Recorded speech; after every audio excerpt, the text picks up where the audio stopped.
Bueno, Sergio Berni, gracias por venir. ¿Qué tal? Buenas tardes. ¿Qué repercusiones produjo en vos y qué cambió en este momento en la provincia de Buenos Aires con el tema Fernando? Si cambió algo, digo. Sí, yo creo que cambió mucho y por sobre todas las cosas se produjo una fuerte sensibilización en el grupo etario de los jóvenes. Lo veo en Gesell. Estuve durante todo este tiempo trabajando para reordenar ese gran descontrol que había producto de esa posibilidad de andar todo el día comprando bebidas alcohólicas y consumiendo en la playa y esas previas largas. Y la verdad que se ordenó en 24 horas, más allá de las medidas que uno ha tomado, ninguna medida puede ser efectiva si no hay una concientización por parte de aquellos que pero lo notaste. Y lo noto, sí, se nota Importante, se nota fuertemente en los jóvenes. Yo creo que ha sido, por sobre todas las cosas, el impacto fue muy fuerte en los jóvenes. Han tenido conciencia de que cualquiera puede estar expuesto a lo que le pasó a Fernando, que tienen que cuidarse entre todos y por sobre todas las cosas creo que se ha tomado una conciencia muy importante de la manera que el alcohol interfería en las relaciones interpersonales entre los grupos de amigos, sobre todo cuando hay un descontrol nocturno. Ahora, hay un tema que tiene que ver específicamente con tu cargo, ¿no? ¿Qué pasó con la policía ahí? No, la Porque policía... dice que había 2 policías total que estaban interviniendo en otro episodio. La policía estaba, sí. De hecho no hay ninguna recriminación por parte de la justicia a la policía. Hay 2 cosas, la policía estaba justo a 30 metros, porque era a 30 metros del lugar, por la otra puerta de donde...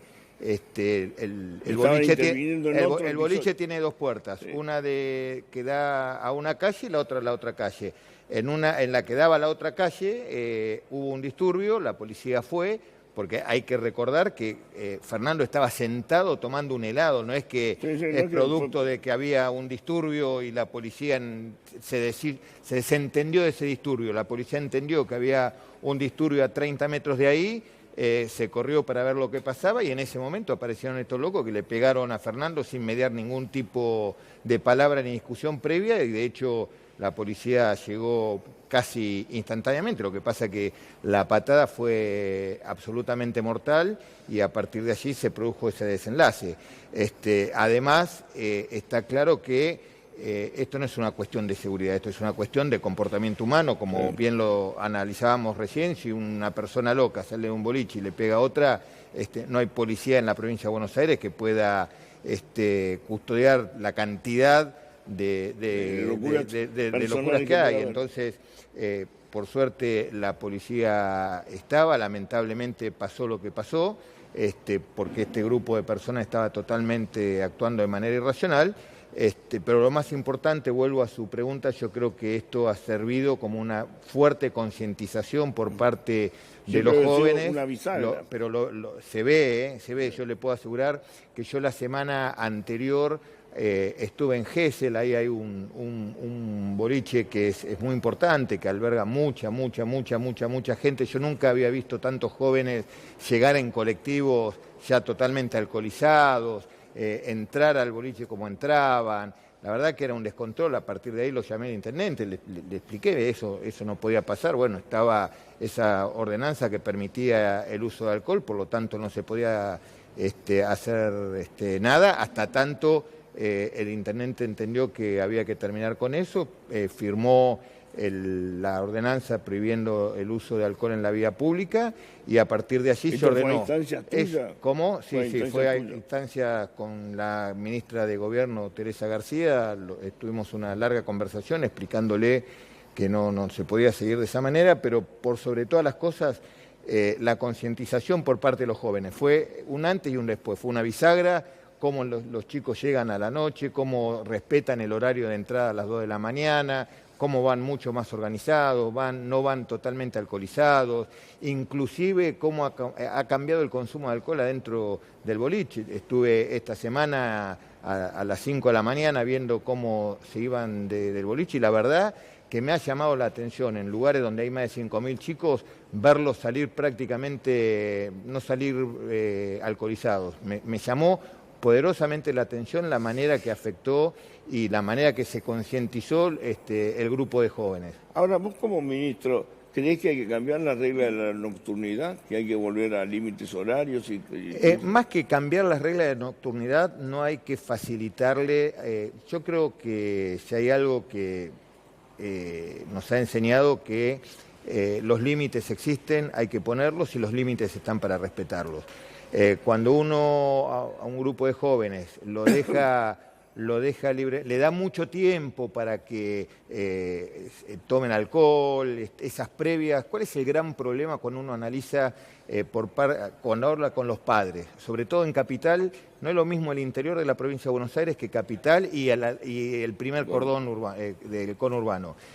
Son esas previas interminables que se juntan en la casa, toman alcohol y recién se van a bailar a las 4 de la mañana, 3 de la mañana. Bueno, acortando esos periodos, el resultado fue inmediato en el caso de Gesell. Así que he estado hablando con el vicejefe de gobierno de la ciudad, con Santilli, para que la semana que viene nos vamos a reunir para entre los dos poder ver de qué manera podemos ayudar. Si no se articula el general. Por eso, si no hacemos un trabajo articulado, no sirve para nada. Me cierran acá, me voy para allá. Y de qué manera, pero hay que tener presente una cosa, lo que nosotros podemos hacer es ayudar a la familia a generar un ámbito donde los chicos están más controlados. Ahora, también necesitamos una gran responsabilidad por parte de la familia que asuman ese control de los jóvenes de 16, 17 años que están fuera de control,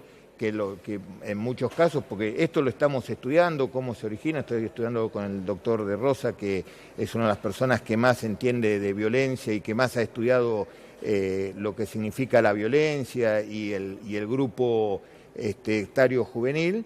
Y nosotros tenemos que generar medidas que le permitan a la familia tener una mayor contención sobre los chicos e ir impidiendo el uso de alcohol, que como siempre lo venimos diciendo, siempre se discute de la marihuana, siempre se discute de la cocaína y nunca discutimos con seriedad el alcohol, que es uno de los drogas que mayor daño causa en el grupo de jóvenes. Ahora, tiene que ver con esto, una vez, hace una semana más o menos, apareció en el Diario de la Nación en un rinconcito la idea del proyecto de despenalizar las drogas y abajo decía que en Gesell había prohibido el alcohol. Y era como una cosa medio esquizofrénica.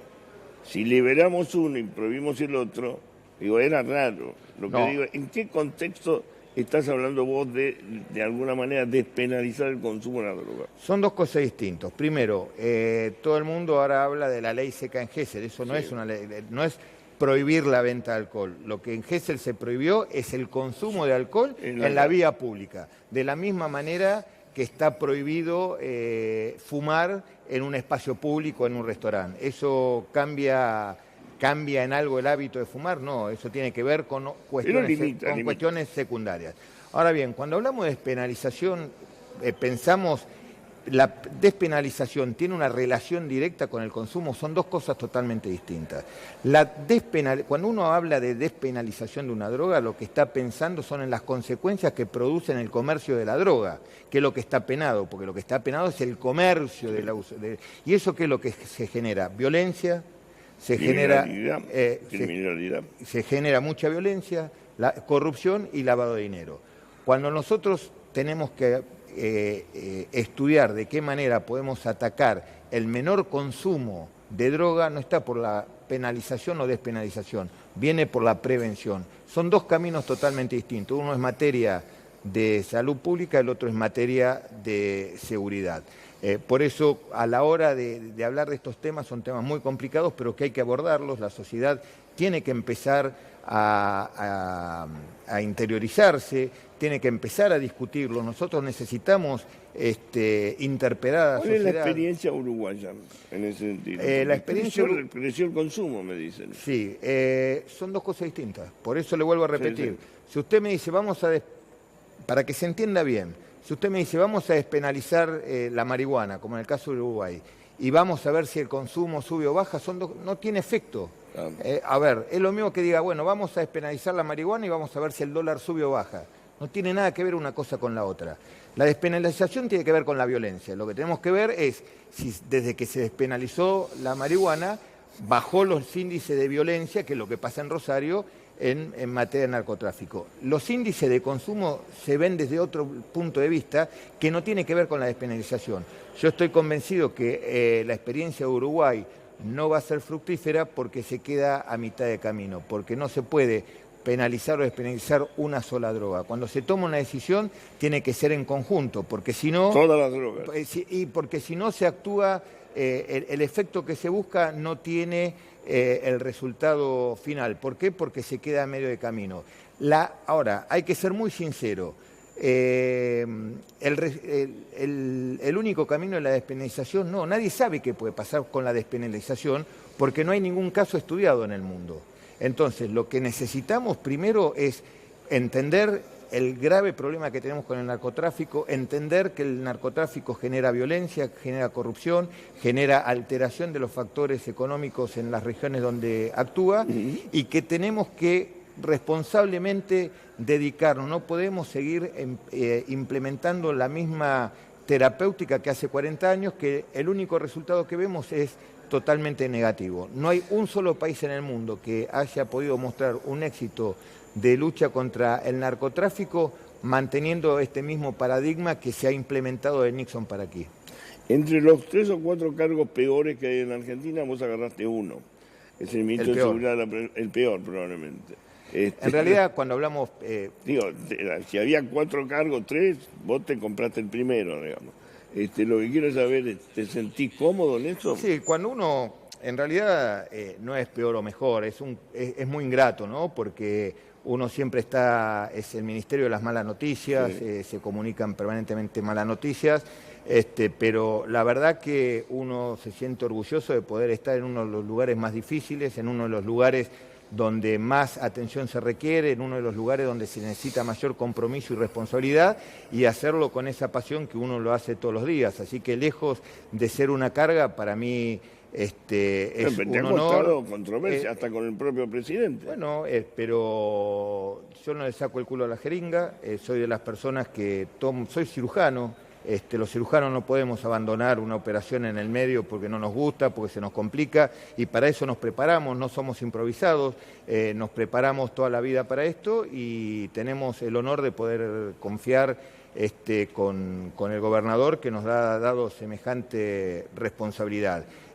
Lo que sí sé que lo vamos a hacer, nosotros lo que hacemos es garantizar los medios, no los resultados. Sí. Esto es como la medicina, nosotros ponemos todo nuestro esfuerzo, toda nuestra responsabilidad en un tema que es muy complicado, que es muy complejo, que requiere muchos actores, pero que además necesita cambios estructurales, porque como recién estábamos hablando de la droga, hace 40 años que venimos haciendo lo mismo y los resultados cada vez son peor, en materia de seguridad, si no hacemos los cambios estructurales que tenemos que hacer, vamos a seguir cometiendo los mismos errores. Cambios estructurales. No te pido fundamentalmente, profesionalizar la policía es clave y segunda, generar todas las cadenas de responsabilidades que estén totalmente articuladas.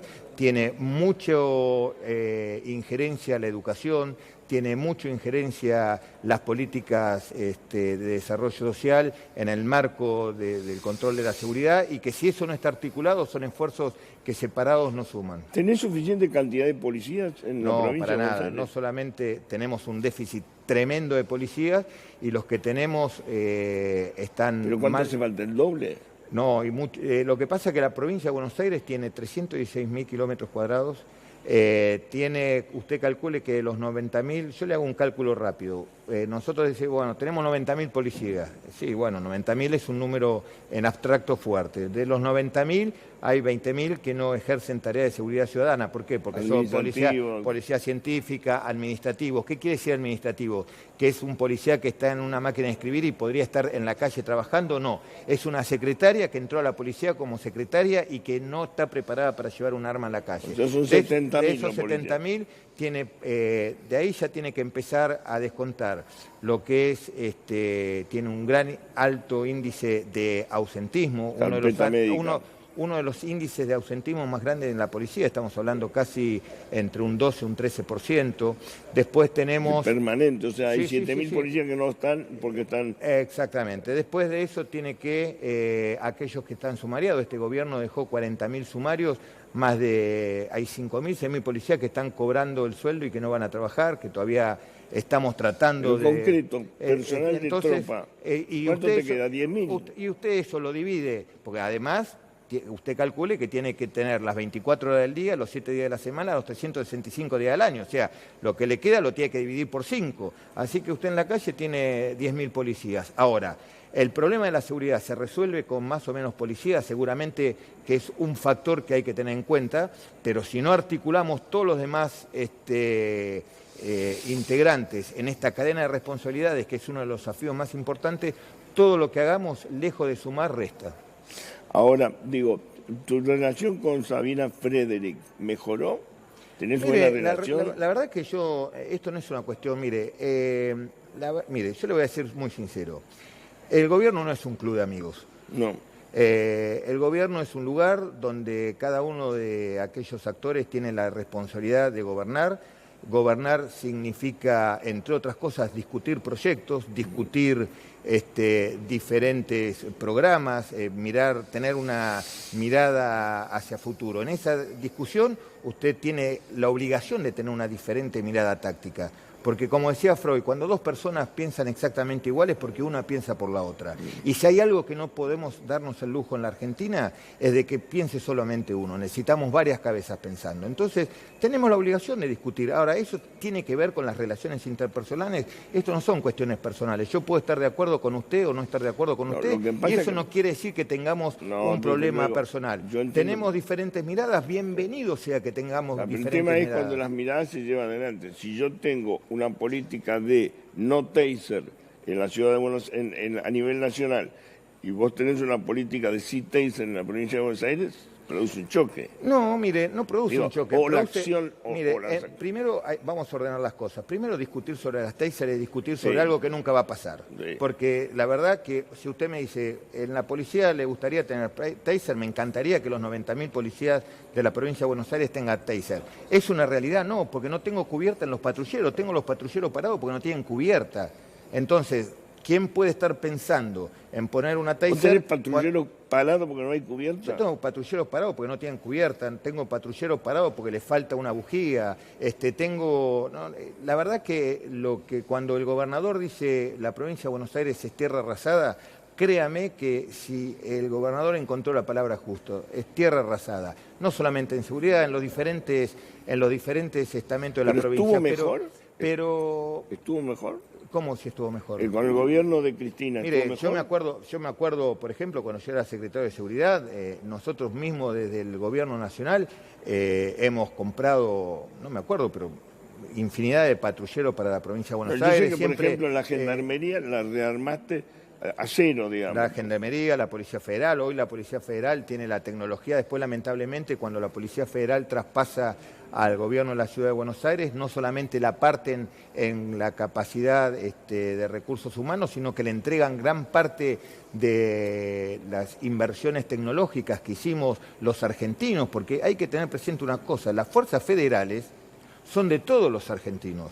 Las fuerzas federales son de los bonaerenses, son de los santafesinos, son de los santiagueños, son de los salteños, porque todo eso se solventa con el impuesto de todos los argentinos. Entonces, cuando eso pasa al gobierno de la ciudad, además le traspasan toda la tecnología, le traspasan helicópteros, le traspasan 4 años de esfuerzo que hicimos todos los argentinos de inversión para que las fuerzas federales vayan adquiriendo volumen tecnológico. Lamentablemente eso no se partió y además no se siguió invirtiendo como se invirtió en los años que nosotros fuimos gobierno. De hecho, yo le pregunto a usted, Chiche, que es uno de los periodistas más informados, cuáles son los avances tecnológicos que se hicieron en los últimos 4 años en materia de seguridad en las fuerzas federales. El reconocimiento por imagen. No, Ciudad de Buenos Aires no, digo las fuerzas federales. Las fuerzas federales no. Lo único que se tomó conocimiento de 3 lanchas que ingresaron, que trajeron de afuera y no se ingresaron. ¿Se acuerda que nos decían que el gran problema del narcotráfico en la Argentina era que no teníamos radares? ¿Cuántos radares puso el gobierno de Macri? Ninguno. Ninguno. No puso ninguno. No solamente no puso, sino que hizo algo que es criminal. Es criminal porque eso merece una denuncia penal. Lo primero que hizo Macri cuando asumió fue no solamente desfinanciar el proyecto ARSAT, que sí, era el satélite que tenía que ver con imposiciones que puso Estados Unidos para prestarle plata, porque Estados Unidos le prestó la plata, pero siempre no fue a título gratuito, porque la solidaridad entre los países no existe. Después del plan Marshall se acabó la solidaridad, sino que le dijeron, vos querés plata, bueno, desactivá el ARSAT. ¿Y por qué? Porque Estados Unidos no quiere que ningún país subdesarrollado utilice una órbita satelital. Cuando nosotros vemos que Estados Unidos ataca con esos armamentos sofisticados es porque están dirigidos desde los satélites, y para tener una posición geoestacional se necesita el permiso. Argentina perdió ese permiso porque Macri no siguió adelante con el plan ARSAT. Y junto con el plan ARSAT se cayó el plan de radarización de los radares argentinos. El INVAP no solamente desarrolló, sino que homologó a nivel internacional uno de los radares tecnológicos más avanzados en el mundo, que comenzamos a instalar. Nosotros comenzamos a instalar 6, y cuando llegó Macri lo primero que hizo fue financiar, y por lo tanto no se colocó un solo radar nuevo en la frontera, y por eso son los problemas que tenemos. Después nos dijeron que el problema era la ley de derribo. ¿Qué pasó? Hicieron la ley de derribo. ¿Cuántos aviones derribaron? Ninguno. O sea, fueron 4 años de un relato que estaba totalmente desacoplado con la realidad. Ahora, también, no tenemos radares. A mí me preocupa un poquito más, será frívolo. Me preocupa que haya patrulleros sin cubierta. Sí, claro, y a usted le parece que a nosotros no nos preocupa. Pero pregunto, ¿sabés cuántos patrulleros hay parados sin cubierta? Sí, mire, en este momento, si yo le doy el número, usted no me lo va a creer. La cantidad de patrulleros que hay para destrucción, parados, pero le vuelvo a repetir, la gente son muchísimos, mucho más de lo que miles, mucho más de lo que usted, pero la gente sabe lo que quiere saber, no qué es lo que pasó para atrás, sino qué es lo que va a pasar para adelante. ¿Qué es lo que va a pasar para adelante? Que estamos poniéndonos en marcha para generar un plan de profesionalización de la comprando patrulleros nuevos? Vamos, los procesos licitatorios llevan pero por supuesto la única autorización que dio el gobernador para comprar vehículos es solamente patrulleros. En este gobierno de la provincia de Buenos Aires se acabaron los vehículos de alta gama para funcionarios, vehículos para acá, vehículos... Me dice que han pedido ahora una licitación. No, pero eso es del año pasado, viene, y que no es un pedido del gobernador Kicillof. El gobernador Kicillof vio la orden es que las únicas cosas que se compran con ruedas son ambulancia y patrullero, que es la primera necesidad que tiene hoy la provincia de Buenos Aires. La provincia de Buenos Aires la recibimos sin helicópteros ni aviones sanitarios. Es una provincia de 16 millones de habitantes, de 360.000 kilómetros cuadrados, no tenía un avión sanitario ni un helicóptero sanitario. ¿Por qué no lo tenía? Porque los que tenían lo destruyeron. ¿Y por qué lo destruyeron? Porque es mucho más negocio alquilarlo que usar los aviones de la provincia. Entonces, en un mes pusimos en marcha los helicópteros sanitarios, los aviones sanitarios. Estamos reconstruyendo todo un sistema que para nosotros parece algo simple, pero aquellos que viven a más de 200 kilómetros de la capital federal, yo le puedo asegurar que a la noche, cuando necesitan trasladar un chiquito recién nacido a La Plata porque necesita terapia intensiva, no hay forma de trasladarlo si la provincia no tiene un helicóptero o un avión. María, ¿querías hacer alguna pregunta? Sí, le quería consultar por los motochorros, porque es un delito molesto, difícil de evitar. Si usted tiene alguna idea de cómo poder combatir este delito que lamentablemente no cesa. Sí, el delito no es solamente es una modalidad, no es el delito en sí, sino es toda la modalidad, y que tiene que ver con lo que decíamos recién, con una readaptación y una profesionalización de la policía, y poner de manera coordinada a todos los organismos del Estado con una mirada única que es la seguridad pública. A ver, digo, en términos para entender qué es lo que pasa con la nación y con la provincia, porque ahí se produjo un cortocircuito. No, ningún cortocircuito. No hay cortocircuito. Ningún cortocircuito. Tener una postura, una mirada distinta no es ningún... Pero el hecho de que la nación dice no taser, vos no la podés comprar entonces. Sí, yo la puedo comprar. Lo que pasa es que antes de comprar la taser tengo que comprar la cubierta para los patrulleros. No es que no la voy a comprar porque aparte, yo creo que entiendo una cosa. La nación no tiene injerencia en cada una de las provincias. No, porque es un provincia tiene país federal. Claro, porque justamente el Ministerio de la Nación no tiene injerencia sobre ninguna provincia. Cada provincia lleva su política de seguridad y porque así lo dice la Constitución. Entonces, son discusiones totalmente estériles, que son diferentes puntos de vista y que lo único que tenemos que hacer es tener una mirada, lo que sí importa es que tengamos una mirada no táctica, sino estratégica de futuro que sea la misma. Y creo que hoy todos los actores tenemos la misma mirada estratégica. Hay un avión parado en estos momentos con 1 tonelada de cocaína que salió de un aeropuerto de la provincia de Buenos Aires. Sí, pero no se sabe si ese avión... ¿Qué pasó con ese avión? Y no se sabe todavía. Están investigando si hizo escala, no hizo escala, dónde se cargó, cómo se cargó. 1 tonelada no es moco de pavo. Pero por eso le digo, mientras sigamos trabajando con los mismos paradigmas en materia de narcotráfico que venimos haciéndolo hace 40 años, los resultados son estos. No nos asombremos. ¿Qué nos asombra un avión con 1000 kilos de cocaína? No, ya pasaron cargamentos. Me llama la atención que salga de 6 y no... Pero yo le hago una pregunta. ¿Por qué no debería pasar? Si estamos haciendo todo mal. O sea, y cuando digo lo estamos haciendo todo mal... Pero dice que lo revisaron con perros. Pero cuando digo lo estamos haciendo todo mal, no lo digo a título ni personal ni como país. Digo, el mundo todavía no ha encontrado una respuesta correcta de cómo afrontar el flagelo de narcotráfico que cada vez es más profundo, más daño hace y los países están vulnerados. ¿Esto qué quiere decir? ¿A mal de muchos consuelo de tonto? No, yo no me consuelo con esto. Por eso damos una pelea casi... El avión ese vale 25 millones de dólares. Sí, claro, por supuesto. Un avión de 25 millones de dólares. Pero por supuesto, esta es la fiel foto del fracaso de las políticas de lucha contra el narcotráfico a nivel, no solamente en la Argentina, sino en todo el mundo. No nos olvidemos, Chiche, que el 85% de la droga que se produce en Latinoamérica se consume en Estados Unidos. Entonces, si en un país que tiene todo lo que nos reclaman a nosotros, la frontera cuidada, los cielos cuidados, los radares, le entra lo que le entra, es porque está claro que esta política no sirve para nada. Ahora, ¿cuál es la diferencia? Que la droga se consume en Estados Unidos y los muertos los ponemos en Latinoamérica. Entonces, tenemos que tener una mirada amplia, sentarnos a discutir, cambiar el paradigma, tener el coraje, porque es políticamente incorrecto hablar de esto. Cuando hablamos de, Bernie dice que hay que deslegalizar, dice se volvió loco, promueve el narco. No, tenemos que asumir el costo que cada uno tenemos que asumir por la responsabilidad que nos han delegado.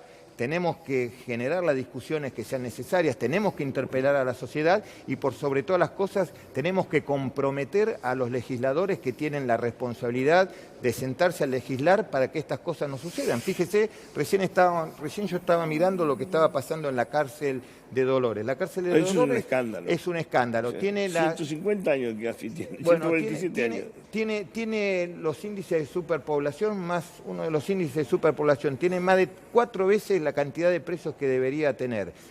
Cuando usted va a ver por qué hay tantos presos, la mitad es por consumo de droga. ¿No? Que ahora, no sirve que estén presos. Pero fíjese la disparidad. Usted tiene gente detenida por consumo de droga y la Corte le dice a través del fallo Arriola que el consumo, el uso de droga para consumo personal no es un delito. Entonces usted le pide a la policía que no ponga preso a la gente cuando está fumando un porro, por decirlo. La policía no tiene que interpretar la ley. La policía está para hacerla cumplir. Quien tiene que interpretar la ley es el juez. ¿Y quién hace las leyes? Son los legisladores. Entonces, me parece que hace varios años hay una deuda pendiente por parte de los legisladores de sentarse y ayornar lo que dice la Corte Suprema de Justicia con lo que dice las leyes. No puede decir la Corte Suprema una cosa, las leyes otra y pedirle a la policía que haga otra y después nos quejamos porque tenemos las cárceles sobrepobladas. ¿Patricia Bullrich realmente combatió la droga, como se dice? ¿Logró avances en ese sentido? Mire, si hubiera logrado avances no estaríamos hablando del avión de recién. Explíqueme por qué debería haber logrado avance. Dígame por qué. Hablaban del secuestro de... Está bien, usted es una persona inteligente, Chiche. Sí. Yo le hago permítame repreguntarle, contestarle con una pregunta. Sí. ¿Por qué Patricia Bullrich debería haber avanzado en materia de narcotráfico. Dígame por qué. ¿Qué es lo que hizo para que en materia de narcotráfico estuviéramos mejor? No, hubo secuestros, dicen. Y el secuestro... Elisa Carrió se reía de los secuestros, dice que le tiraban la droga para que ella lo secuestre. Bueno, eso es otra cosa, que después si quiere lo hablamos. Ahora, en cualquier lugar del mundo se sabe, aquellos que somos estudiosos, sabemos que se secuestra entre el 3 y el 5% de la droga que circula. Cuanto más secuestro de droga es porque hay más circulación de droga. O sea, tener mayor cantidad de secuestro no significa absolutamente nada que más allá de que demostrar el fracaso de impedir que ingrese la droga al país. Sergio, muchas gracias. Por favor. Suerte.